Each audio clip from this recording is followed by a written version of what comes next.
Hola queridos suscriptores, antes de comenzar esta conmovedora historia, recuerden suscribirse al canal y activar la campanita de notificaciones para que no se pierdan ninguno de nuestros relatos.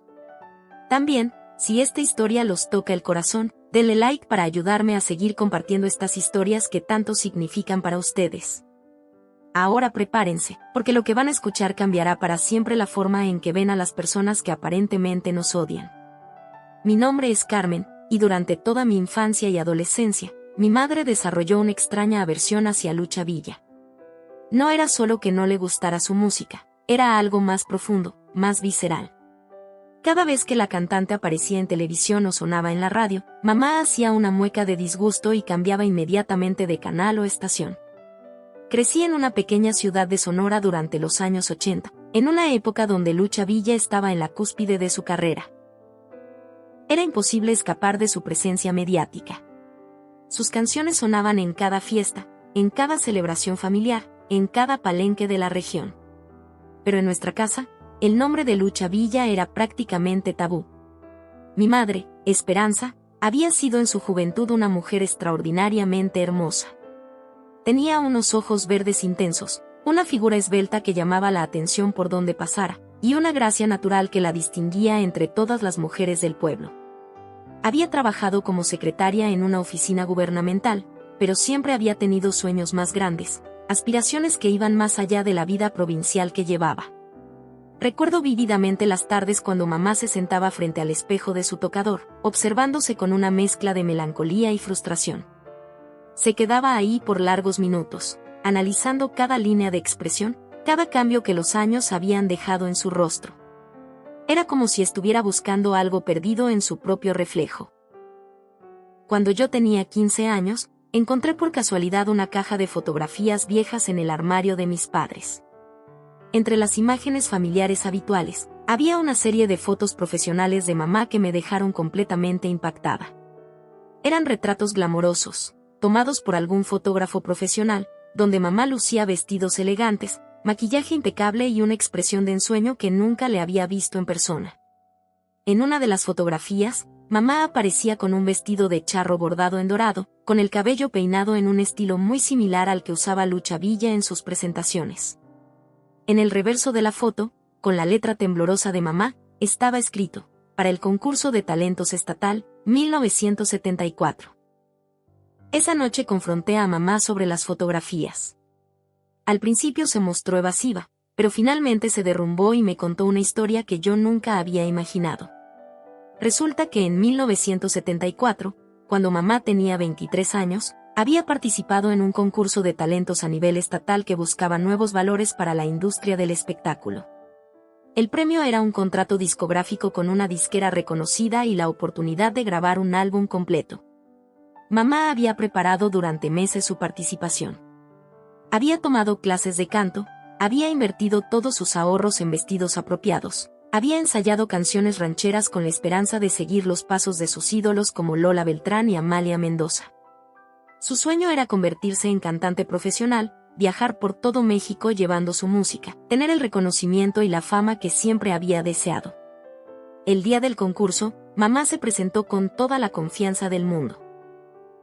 Había elegido cantar Que te vaya bonito de José Alfredo Jiménez, una canción que dominaba perfectamente y que sabía que podía interpretar con la pasión necesaria.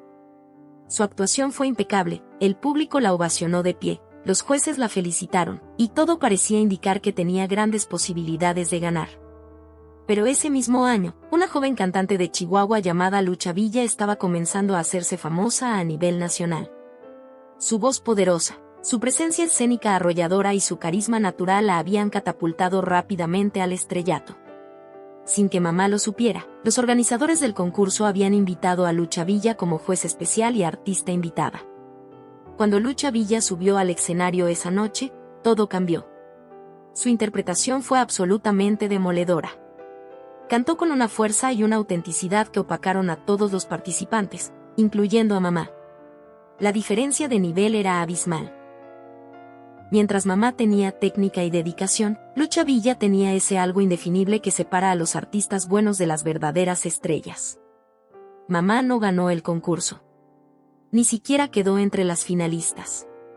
Esa noche, Vio cómo sus sueños se desmoronaban frente a la realidad aplastante de que existían personas con un talento natural que ella nunca podría igualar, sin importar cuánto se esforzara. Pero la historia no terminaba ahí. Después del concurso, mamá se acercó a Lucha Villa para pedirle un autógrafo y, tal vez, algunos consejos sobre cómo seguir adelante en la industria musical. Lucha Villa, que en esa época ya era una estrella consolidada, apenas la volteó a ver. Le firmó rápidamente un papel y le dijo de manera muy casual: «Mija, este negocio no es para todas. Mejor dedícate a algo más seguro». Esas palabras, dichas tal vez sin mala intención por parte de Lucha Villa, fueron como una puñalada para mamá. No solo había perdido el concurso, sino que su ídola le había dicho indirectamente que no tenía futuro en la música. Esa noche, mamá regresó a casa, guardó todos sus vestidos de cantante, y nunca volvió a intentar cantar profesionalmente. Durante los siguientes meses, mientras Lucha Villa se consolidaba como una de las mejores intérpretes de música ranchera del país, mamá cayó en una depresión profunda. Veía en televisión y escuchaba en radio a la mujer que, desde su perspectiva, había destruido sus sueños con una sola frase despectiva. Cada éxito de Lucha Villa era un recordatorio doloroso de todo lo que ella no había podido lograr. Mamá se casó con papá al año siguiente, no por amor, sino por resignación. Necesitaba una estabilidad emocional que le permitiera olvidar su frustración artística. Tuvo hijos, se dedicó al hogar, y construyó una vida aparentemente normal.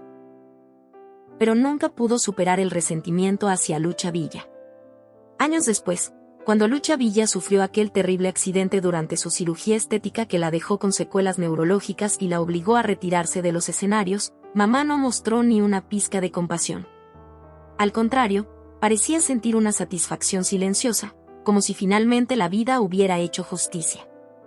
Pero yo no entendía completamente la profundidad del dolor de mamá hasta que cumplí 30 años y decidí investigar más sobre aquella época de su vida.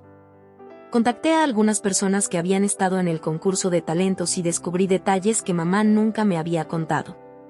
Resulta que mamá efectivamente había tenido una voz hermosa y mucho potencial artístico. Varios de los asistentes al concurso recordaban su presentación como una de las mejores de la noche. Pero también descubrí algo más: Lucha Villa no había sido tan despectiva como mamá recordaba. Una señora que había estado presente esa noche me contó que Lucha Villa, después de hablar con mamá, había buscado a los organizadores del evento para preguntarles por qué una participante con tanto talento no había quedado entre las ganadoras. Aparentemente, la decisión había sido puramente política. Las ganadoras ya habían sido preseleccionadas por sus conexiones familiares en la industria. Lucha Villa había intentado interceder por mamá, sugiriendo que le dieran una oportunidad en alguna disquera independiente. Pero mamá ya se había ido del evento, devastada por las palabras que había interpretado como un rechazo absoluto a su talento. Cuando confronté a mamá con esta información, se quedó en silencio por varios minutos. Finalmente, comenzó a llorar de una manera que nunca la había visto llorar antes. Era llanto de dolor, pero también de reconocimiento de una verdad que había estado negando durante décadas. Me confesó que durante todos estos años había sabido, en el fondo de su corazón, que su resentimiento hacia Lucha Villa era injusto. No odiaba realmente a la cantante, odiaba su propia cobardía, su falta de perseverancia, su decisión de abandonar sus sueños a la primera dificultad. Lucha Villa se había convertido en el símbolo de todo lo que ella no había tenido el valor de seguir persiguiendo. Mamá también me contó algo que me sorprendió enormemente. Durante todos estos años, había seguido en secreto la carrera de Lucha Villa. Sabía de sus éxitos, de sus películas, de su vida personal. Cuando se enteró del accidente que había terminado con la carrera de la cantante, sintió una mezcla contradictoria de satisfacción y culpa que la había estado atormentando desde entonces. Decidimos hacer algo simbólico juntas. Compramos todos los discos de Lucha Villa que pudimos encontrar y pasamos una tarde completa escuchando su música. Por primera vez en décadas, vi a mamá llorar escuchando las canciones que tanto la habían lastimado. Pero esta vez no eran lágrimas de resentimiento, sino de admiración tardía por el talento genuino que siempre había reconocido pero que había estado negando por orgullo herido. Mamá murió 3 años después de esa conversación. En sus últimos días, me pidió que pusiera música de Lucha Villa. Mientras escuchaba Que te vaya bonito, la misma canción que había cantado en aquel concurso de hace tantos años, me tomó de la mano y me dijo, siempre supe que ella era extraordinaria. Ojalá hubiera tenido su valor para seguir adelante a pesar de los obstáculos. Ahora entiendo que mamá nunca odió realmente a Lucha Villa. Odiaba la versión de sí misma que había permitido que una sola experiencia negativa definiera el resto de su vida. Lucha Villa representaba todo lo que mamá había querido ser pero no había tenido el coraje de perseguir. Una mujer fuerte, talentosa, que había convertido su pasión en una carrera exitosa a pesar de las dificultades. Esta historia me enseñó que a veces el odio más profundo nace del amor más frustrado. Mi madre no odiaba el éxito de Lucha Villa, lamentaba profundamente no haber luchado por el suyo propio. Y tal vez, de alguna manera, reconocer esa verdad le permitió encontrar un poco de paz antes de partir. Si esta historia los conmovió tanto como a mí contarla, no olviden darle like y compartirla con alguien que pueda necesitar escuchar este mensaje. Suscríbanse para más contenido como este, y cuéntenme en los comentarios si alguna vez han sentido resentimiento hacia alguien que en realidad admiraban. A veces nuestros enemigos no son tan diferentes de nuestros héroes frustrados. Nos vemos en el próximo video.